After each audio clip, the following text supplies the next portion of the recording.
Okay. We are going to start our first orientation session within the course Linguistics and Second Language Education. I'm going to share my screen with you. I hope you can see my slides. And c'est parti. Let me first introduce myself. Who am I? I'm Dr. Maria Bondarenko. I have a multicultural background. For example, my last name, Bondarenko, is typical Ukrainian name. My professional affiliation, first affiliation is the University of Montreal, Université de Montréal, located in Canada. But since 2020, I have been working as a visiting lecturer in second language education at the University of Heidelberg. This is my minor affiliation.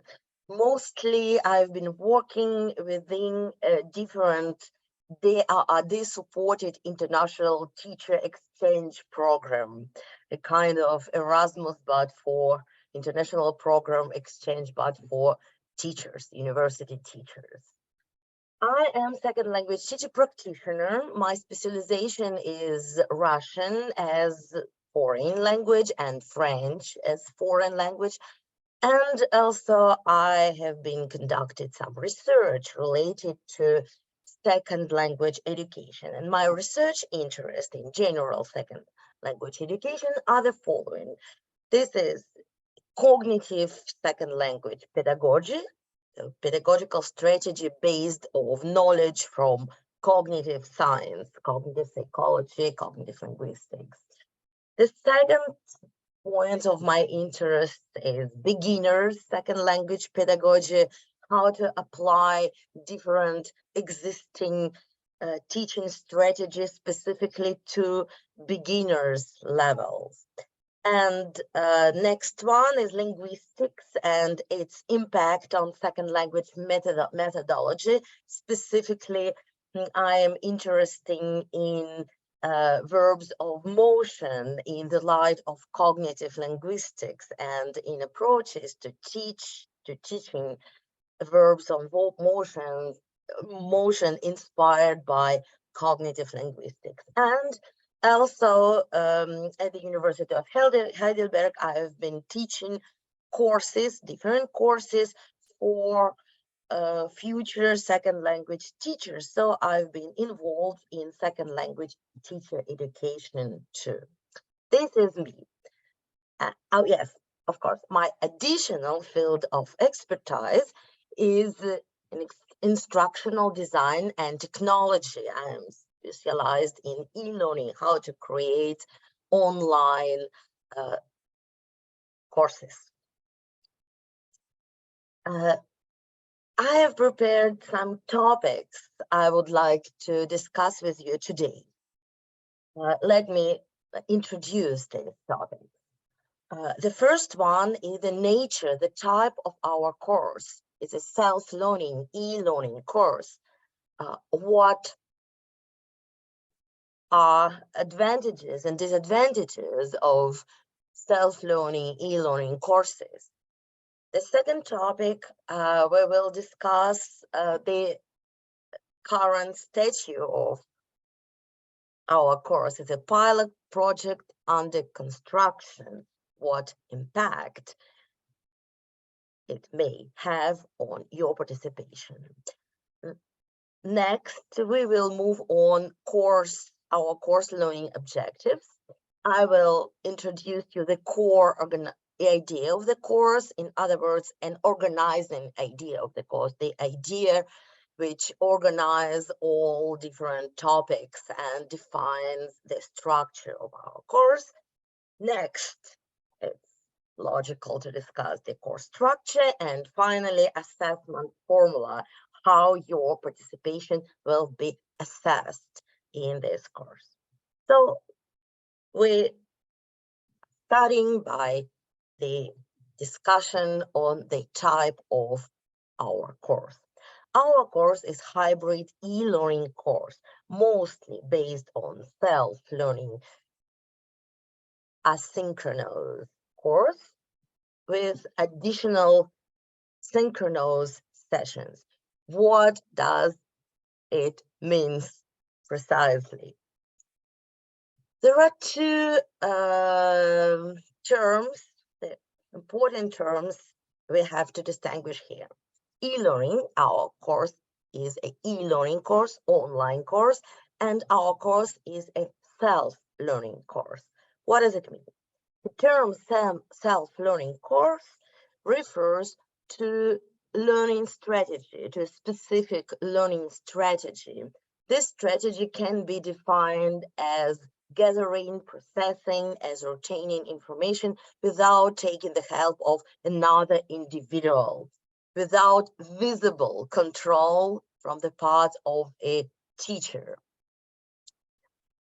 This self-learning strategy has been known for years, and the most known self-learning techniques are the following: reading with provided guiding questions, educational videos, watching, note-taking, and quizzes. Of course, we used to assess your knowledge. The term e-learning or online refers to media, in other words, to mode of delivery of information. Basically, it's nothing to do with learning strategy. A e-learning course means that this course is assisted by online digital tools. Everybody knows that our online digital tools have dramatically evolved through years, through the time, and the most known, the recent generation, second generation of online digital tools is named Web 2.0, or another term we use for that is participatory tool or social web tools. The major feature of these participatory tools is that they dramatically increase participative agency of the user. That means that the user is allowed to interact in many different ways, both with the digital environment or digital learning environment, if we are speaking about an online course, and with other users. The user can act and learn, if you speak about a learning digital environment, in a community, form communities, learning communities, and learn through communities. As you can imagine, the emergence of Web 2.0 tools has incredibly boosted the potential of self-learning, and the recent pandemic condition has incredibly increased the demand for this kind of course, e-learning, self-learning course. An online course can be delivered in two different modes. The first mode is synchronous, and the second is asynchronous mode. The synchronous mode occurs when the information is delivered at the same time when it is received. Of course, assisted by a digital tools. This is what is happening just right now when I'm speaking and you are listening, and it happens online. It is a synchronous mode of delivering information. But if we decide to record our course, actually I'm recording our course, and then put the video on Moodle, and the participants of our course who couldn't join us today for the synchronous session will be watching this course online with a delay between the moment I uh, delivered my speech and they listen my speech, and asynchronous learning will occur. Now we know all this terminology, we can define the nature, the type of our course.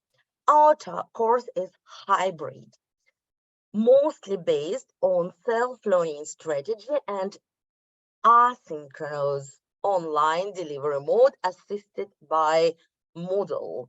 The perfect illustration of the digital tool belonging to the Web 2.0. That means that most of learning and assessment activities within our course will be conducted online in the Moodle environment with the help of interactive videos, text, and quizzes. Even though you will not see a real teacher, you will not be alone. The virtual environment itself and the structure of the content will guide you, anticipate your issues, and help to cope with all kinds of difficulties to make your learning experience as rewarding as comfortable. So our course is mostly based on self-learning and asynchronous online delivery mode. But it is hybrid because this principal mode will be completed by some orientation session delivered through synchronous mode and assisted by Zoom. It's important to realize for you that these orientation sessions are not lectures, are not learning units. Their functions is provide some space for personal communication. You can ask your question and receive my answers, my comments, and other out of the conduct of the course exchange. So this is the function of orientation session. It doesn't replace learning, but it can orient you through your learning. So don't hesitate to come in this session, but it's not compulsory. You can always see the content on Moodle in the section named orientation session. I would like to discuss with you challenges of online asynchronous self-learning courses. The major challenge is learning autonomy. Online asynchronous self-learning courses without visible teacher requires more learning autonomy. Looks how this concept, important concept for all kinds of education, including all branches of education, including second language education, was defined by David Little, one of famous second language educators. Language learning autonomy is teaching learning dynamic in which learners plan, implement, monitor, and evaluate their own learning. It looks like very serious. The learner is supposed to do everything, even be able to critically evaluate his or her own participation in the course. That's why it's a challenge, because when you are not visibly guided by a person, like a teacher, you have to be able to take your own objectives and manage your own time, your own schedule, to be able to continue the course and finish it by the final deadline. But the good news, learner autonomy can be developed and supported. How? By identifying challenges, evaluating abilities, and looking for solution and support. Don't hesitate to contact me by email if you have any questions or if you need some encouragement or moral support. Our next topic is the fact that our course is a pilot project under construction. Our course, Linguistics and Second Language Education, is a pilot response to the increasing demand for online self-learning courses, university courses. Compared to universities of many other countries, for example, the United States, German universities are a little behind in terms of satisfying this demand. They offer much less online self-learning courses. That's why when we are developing such a course at the University of Heidelberg, we are experiencing a lot of challenges. That's why our course is a pilot project. This is a pilot project under construction, and being enrolled in this course, you will participate in both learning and course testing process. Why it's so? Actually, because the development, implementation of an online course requires much more time and effort than teaching a normal face-to-face university course. Usually this process of development of and implementation of an online course, any kind of course, requires some steps, including analysis. We have to analyze the needs and our target population, for example, students. We have to suggest a design solution, how to design this course to satisfy existing need. Then we have to develop and implement the course using an online support, and finally test it before we are ready to deliver this course to the target population, to students. But this lovely model, so-called RD model, doesn't work in the field of higher education. Why it's so? Because in the field of education, higher education, it's impossible to accomplish all stages in the suggested order suggested by RD model. For example, it is difficult to analyze the student's need, your need, in such a course before opening this course to students. Also, it's impossible to evaluate the course or my design solution before I start to teach this course. I can observe the reaction of my students. In many design solutions must be taught in the classroom, whatever kind of classroom, face-to-face or virtual classroom.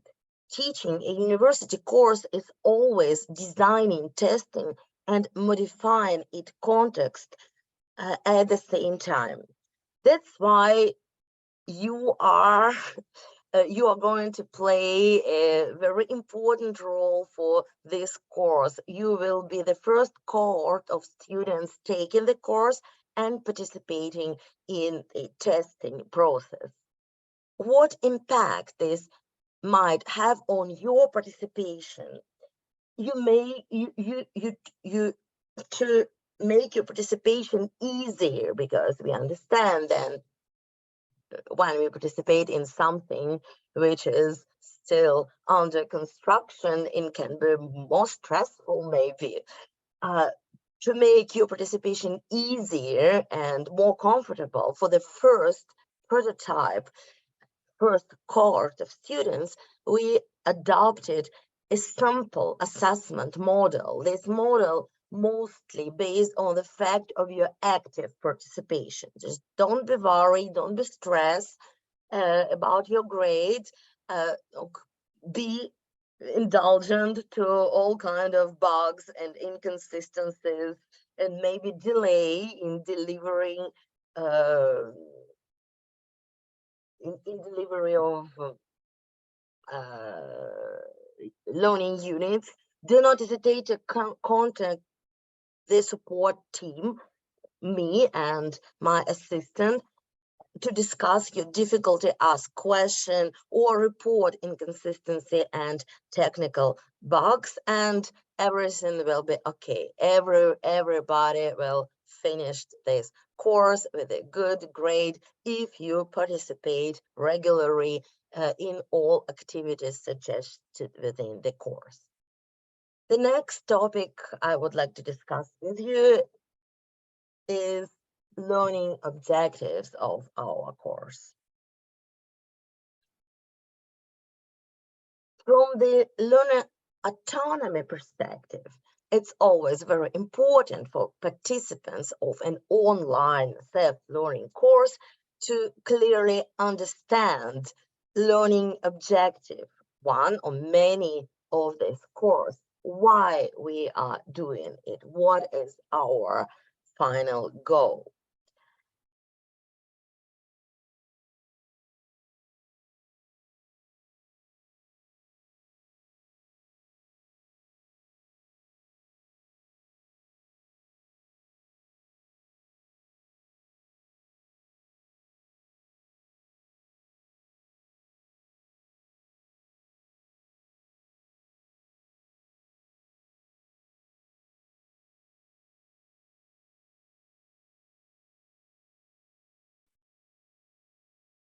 Yes, I'm sorry, I had an issue with my microphone. Now it works. I'm coming back to my slides. So the primary objective of the course is the development of second language teachers' professional thinking, of course, professional critical thinking. The second language teachers' professional decisions, such as professional result of professional thinking, are based on the deep beliefs rather than on rational knowledge. This fact has been proved by some research in the field we call teachers' cognition. And these beliefs are related to how the second language teacher understands your role in the classroom, but also it's based on her conception of the subject matter. And our subject matter we have in common, it is language. How the language is organized, how it can be acquired, how it works.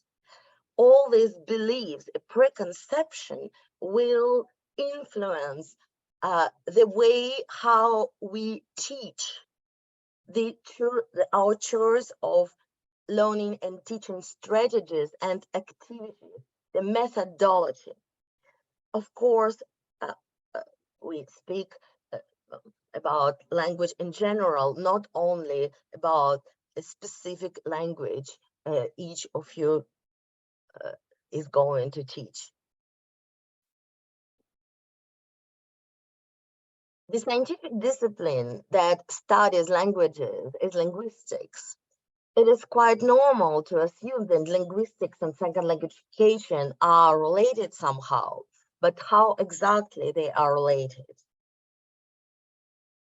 In English language terminology, disciplines that deal with problems related to language acquisition, language learning, and language teaching are usually considered as part of so-called applied linguistics. How does traditional descriptive linguistics helps apply linguistics? Do they have the same goal?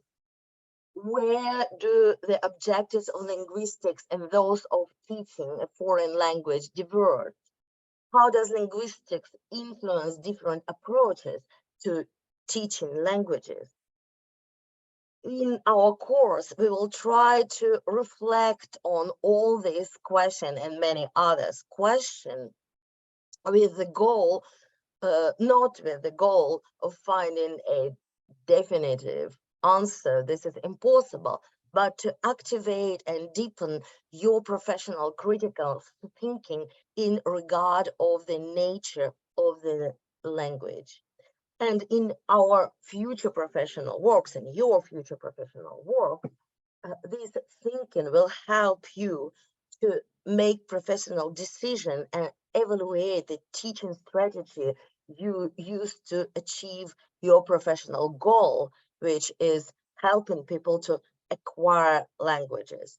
So my major point is that behind our professional decision, we always have a kind of beliefs about what is the language as a semiotic structure, as how it organized and how it works and how it may be acquired.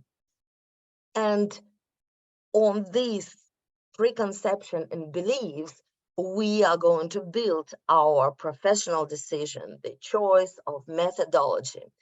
So more we know about, more we reflect on our beliefs about on our beliefs and on our conception and preconception of language, better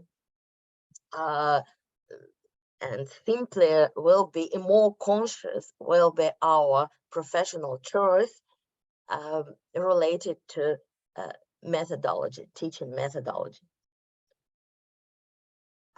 More specifically, we can define, besides these general objective general goals, we can define some specific goals within the course. By the end of the course, you will be able to identify different contemporary linguistic trends based on their terminology, research methods, and tools, the conception of language, and typical inquiry question related to this linguistic trend. Also, you will be able to relate the representations of languages promoted by different linguistic trends to different concepts and approaches in our field in second language education. And finally, you will be able to identify possible ways to apply linguistic knowledge to second language teaching and learning activities.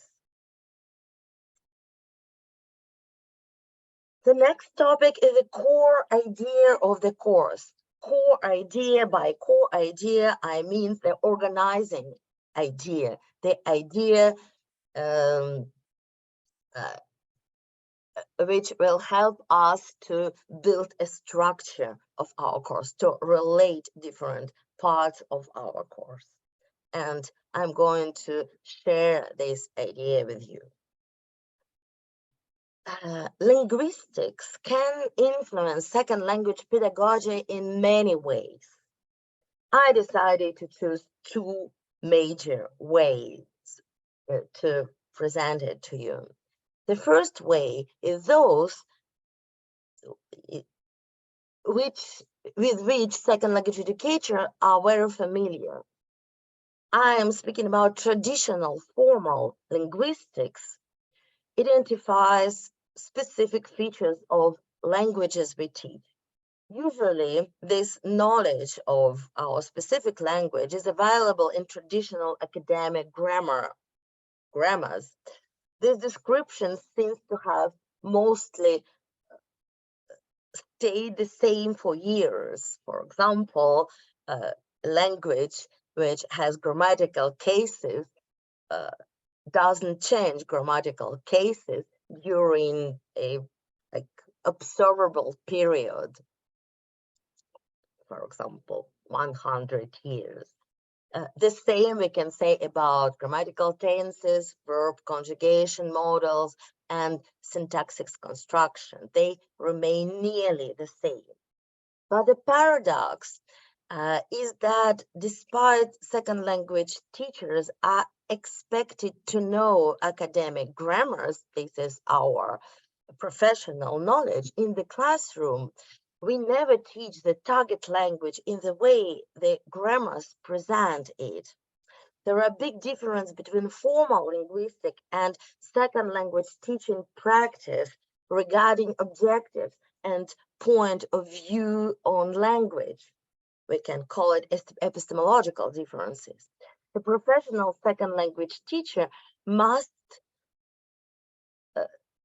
though, develop strategies to select and adapt her linguistic knowledge to the needs of the second language classroom.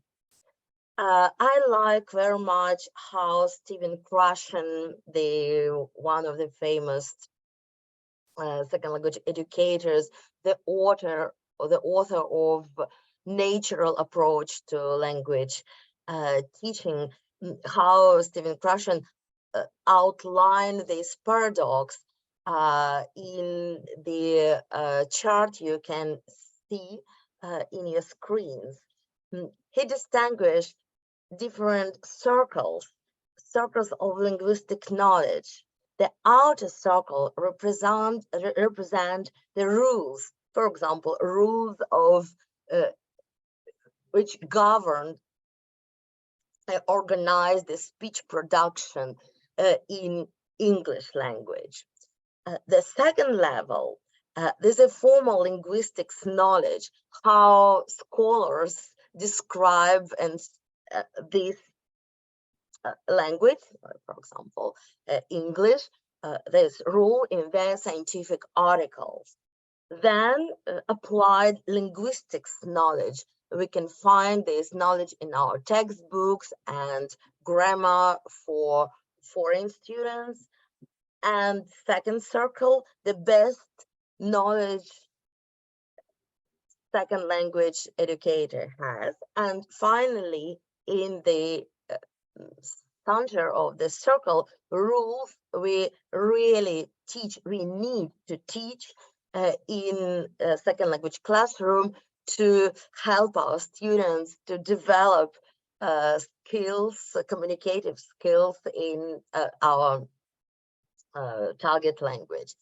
This circle of paradox, circle of linguistics knowledge demonstrate the paradox that even though the linguistic knowledge is required as a professional competence of second language educator, we can rely on linguistic knowledge when you form our discourse, when you organize our classroom.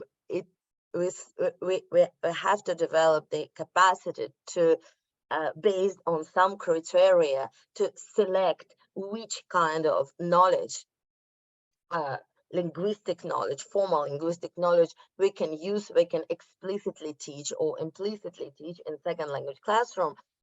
And the criteria we are going to base our selection is grounded in our conception of language.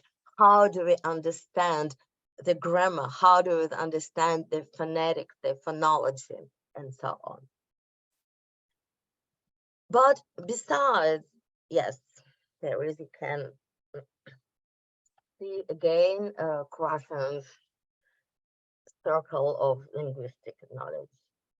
But besides this first way in which linguistics can influence second language education, I mean, I repeat, providing knowledge about grammatical structures, phonetical patterns, syntactic patterns of the target language.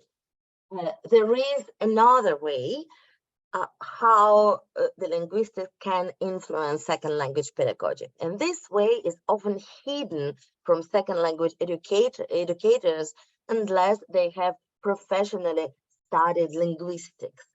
Besides the information about structure and target language, linguistics conveys a representation of what language is as a cognitive phenomenon, how language relation information is structured and kept in cognition or in the brain, how it is acquired, by children and by adults, how it is processed and reproduced in human brain. If it's so, if linguistic can provide this information, linguistic provides also valuable methodological ideas for second language teaching methodology that is expected to support human natural mechanism of language acquisition and processing. So, and any linguistic theory, any linguistic trend based on some representation about general representation, philosophical representation, what is language, what is language unit, how the language is acquired, and how the language is structured. Based on different conception of language, different trends in linguistics describe language in different ways. I can quote an example. For example, for many linguistic theories dominating until the 70s, language was described as a symbolic system, as a set of grammar rules applied to vocabulary, or as a system of mental abstractions invariant having many speech realizations. For the trend dominating today, the language is viewed rather as a network of interrelated entities forming fuzzy categories according to family resemblance principles as a result of physical interaction with the world. I quoted a statement on the nature of language from cognitive and functional linguistics. Also, language can be viewed as neural networks. This is a vision of neurolinguistics, or as a social values embedded into language. This is a perspective of pragmatics and social linguistics. So you can see that there is no one single vision, one single representation of the language, and different representation on language provide different ideas about how to teach this language. If you think that the language is a set of grammar rules applied to vocabulary, there is a strong possibility that you will prioritize in your second language classrooms the grammar, teaching explicitly grammar rules and teaching vocabulary as a list of vocabulary, because your hidden, maybe unconscious belief about language is that there's a set of rules we apply to vocabulary. But if you represent language, your representation of language, your conception of language is closer to cognitive and functional linguistics or to pragmatics and social linguistics, maybe you will build your course on different principles, and the final effect, the way you will teach your target language will be completely different. So this is an illustration how our representation, unconscious sometimes inconscient representation of language can influence our teaching methodology. So cognitive linguistics, neurolinguistics, functional linguistics, social pragmatics have greatly influenced second language pedagogy in the last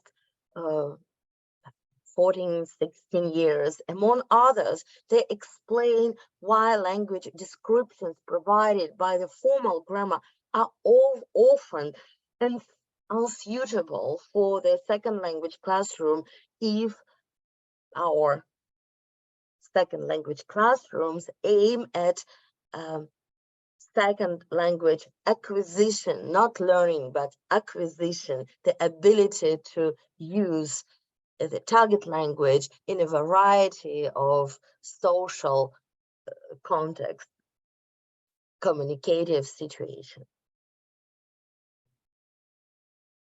Next topic I would like to discuss to you is the course structure. Keeping in mind this core idea of the course,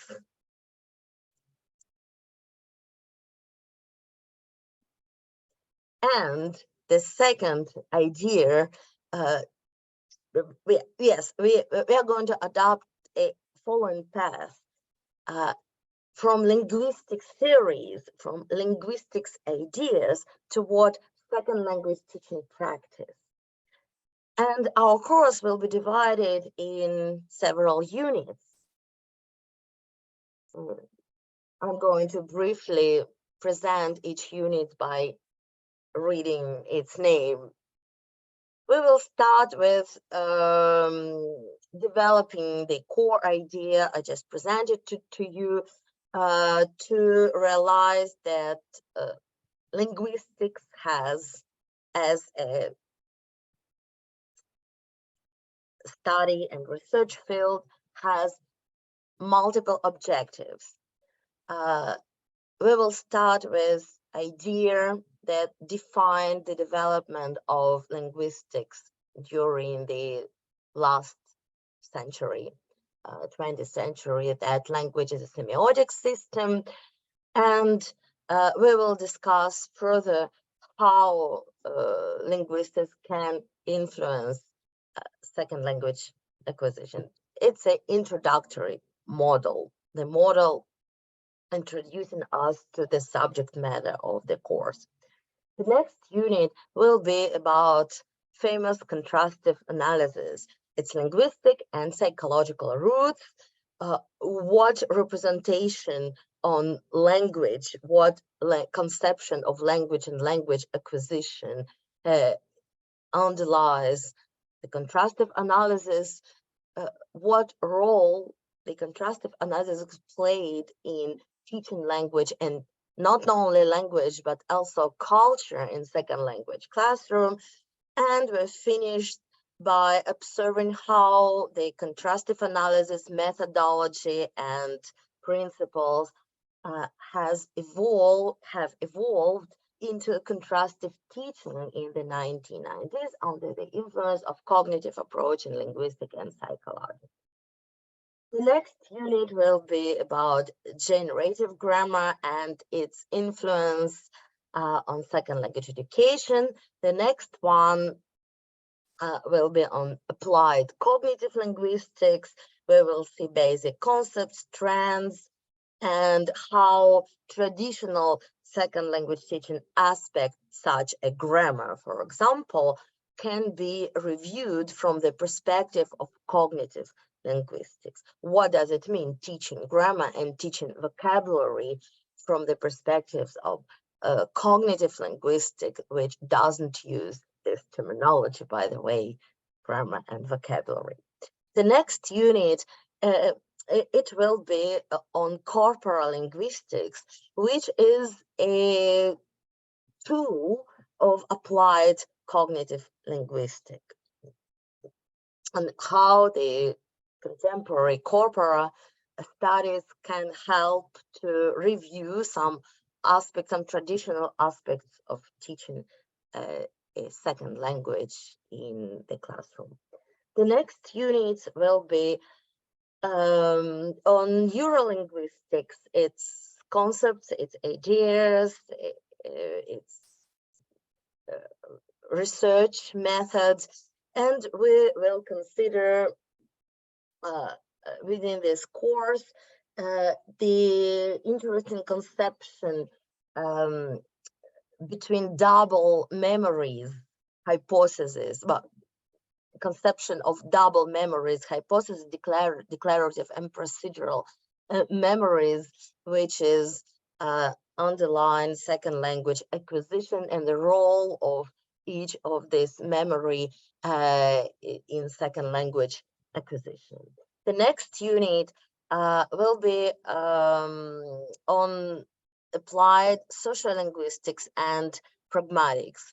By the way, when I use the term applied, that means applied to second language education. I use English terminology, and in English terminology, the term applied linguistics means often the set of disciplines related to language acquisition, language teaching, and language learning. So applied means applied to our field, to second language teaching and learning. So unit 7, it will be about social linguistics and pragmatics, knowledge from social linguistics and pragmatics applied to second language education. And of course, we have to speak within this unit about the emergence of the communicative approach to second language teaching. And finally, we will discuss a more specific aspect of second language education, the possibility, theoretical possibility provided by systemic functional linguistic and social semiotics for second language multimedia digital composing.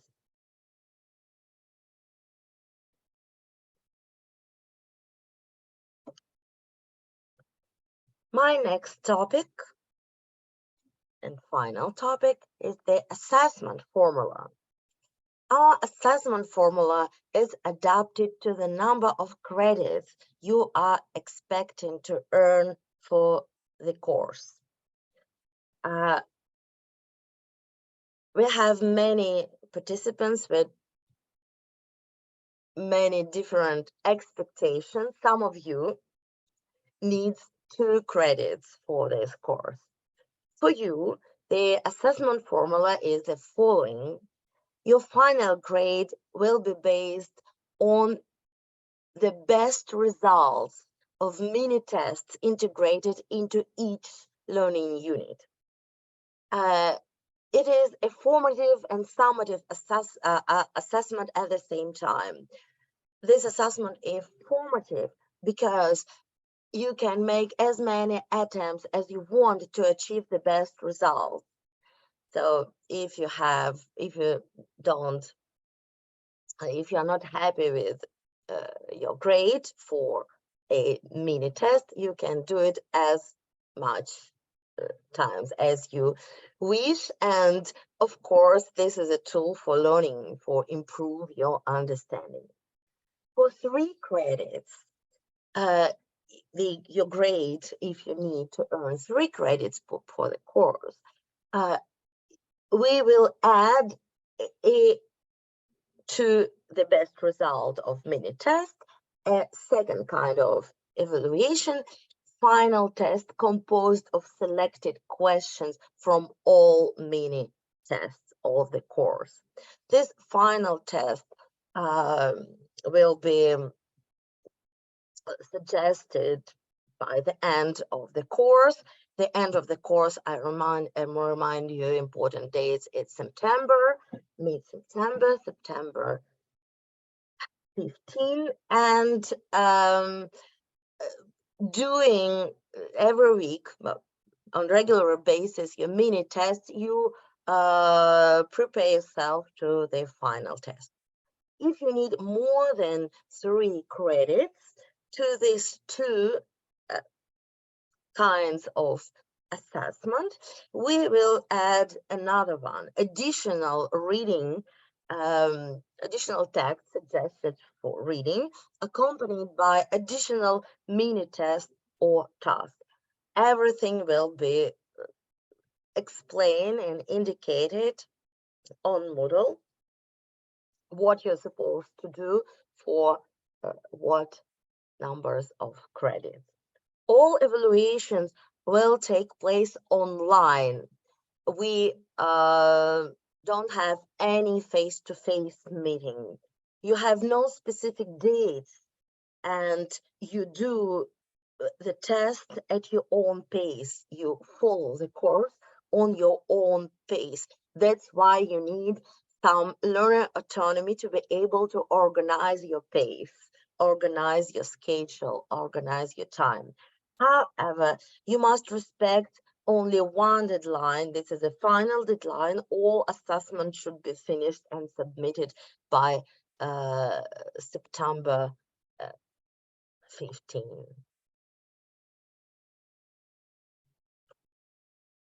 I think I have finished with my presentation. I have some, yes, hello, okay, no message. If you have some question, please don't hesitate to ask me them. Anthony?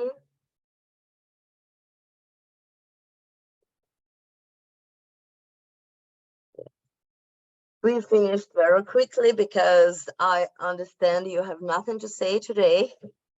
You have no question because you have not studied your course. Please pay attention to the first tasks, first assignment. Okay, I can see a message, Anthony. The first introductory unit is available for you on Moodle. It comprises 3 kind of tasks: a survey to make you aware about your readiness for online courses. The second one, a post on introductory forum. I suggest you to introduce yourself to everybody, to all participants of the class, by presenting yourselves, but also sharing the information about what you are currently studying and what is your interest for this course, from which field do you come. And the third assignment is a survey which comprises, I think, 8 questions, where I ask you to like define what the grammar means for you, what kind of trends and theories in contemporary linguistics you can name spontaneously, just to define our start point, our departure point, to be able to follow our progress and realize how our understanding, our knowledge is going to be developed and deepened. That's all for today from my part. If you have some question, you're welcome. I'm ready to answer them. If you have no question, I wish you a wonderful weekend. I have a question. Of course. So if some issue comes up, maybe like doing the course online, can we reach you by email or? Of course, as you said, we are here, very informative overview. Thank you, Anthony. Of course, that was my message to you.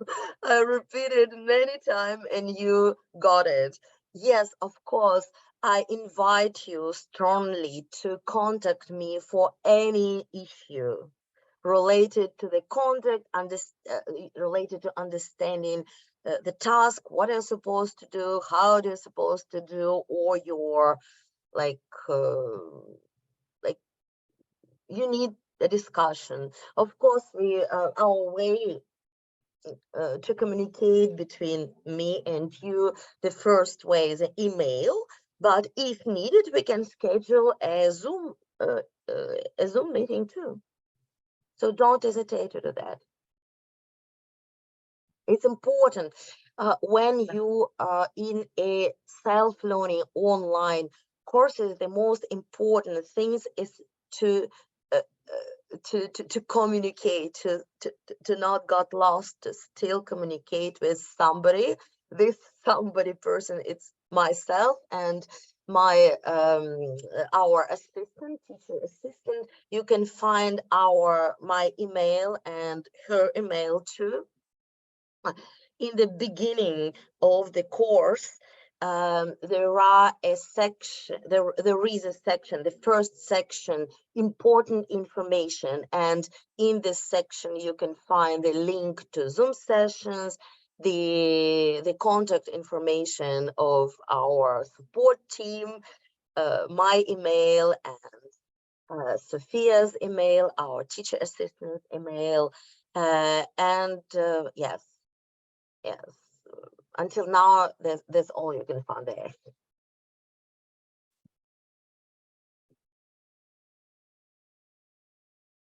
Have I answered your question? Oh.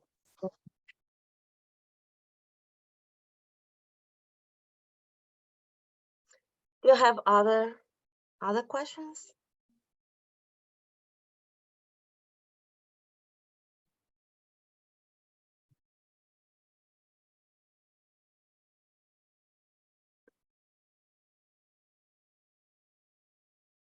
So if you have later, now you have nothing to ask, but if in half an hour a question will come up, please don't hesitate to write me an email. Okay?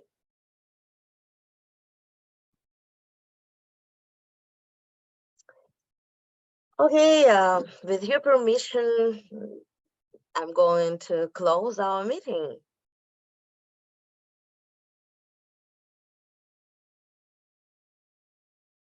Or maybe if you are here, you can like try to do the one of the current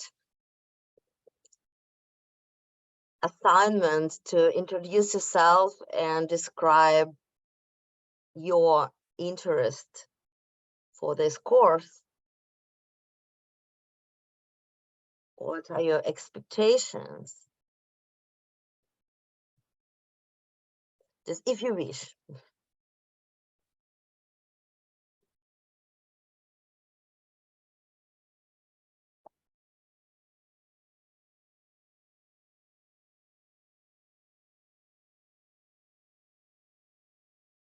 No, you don't.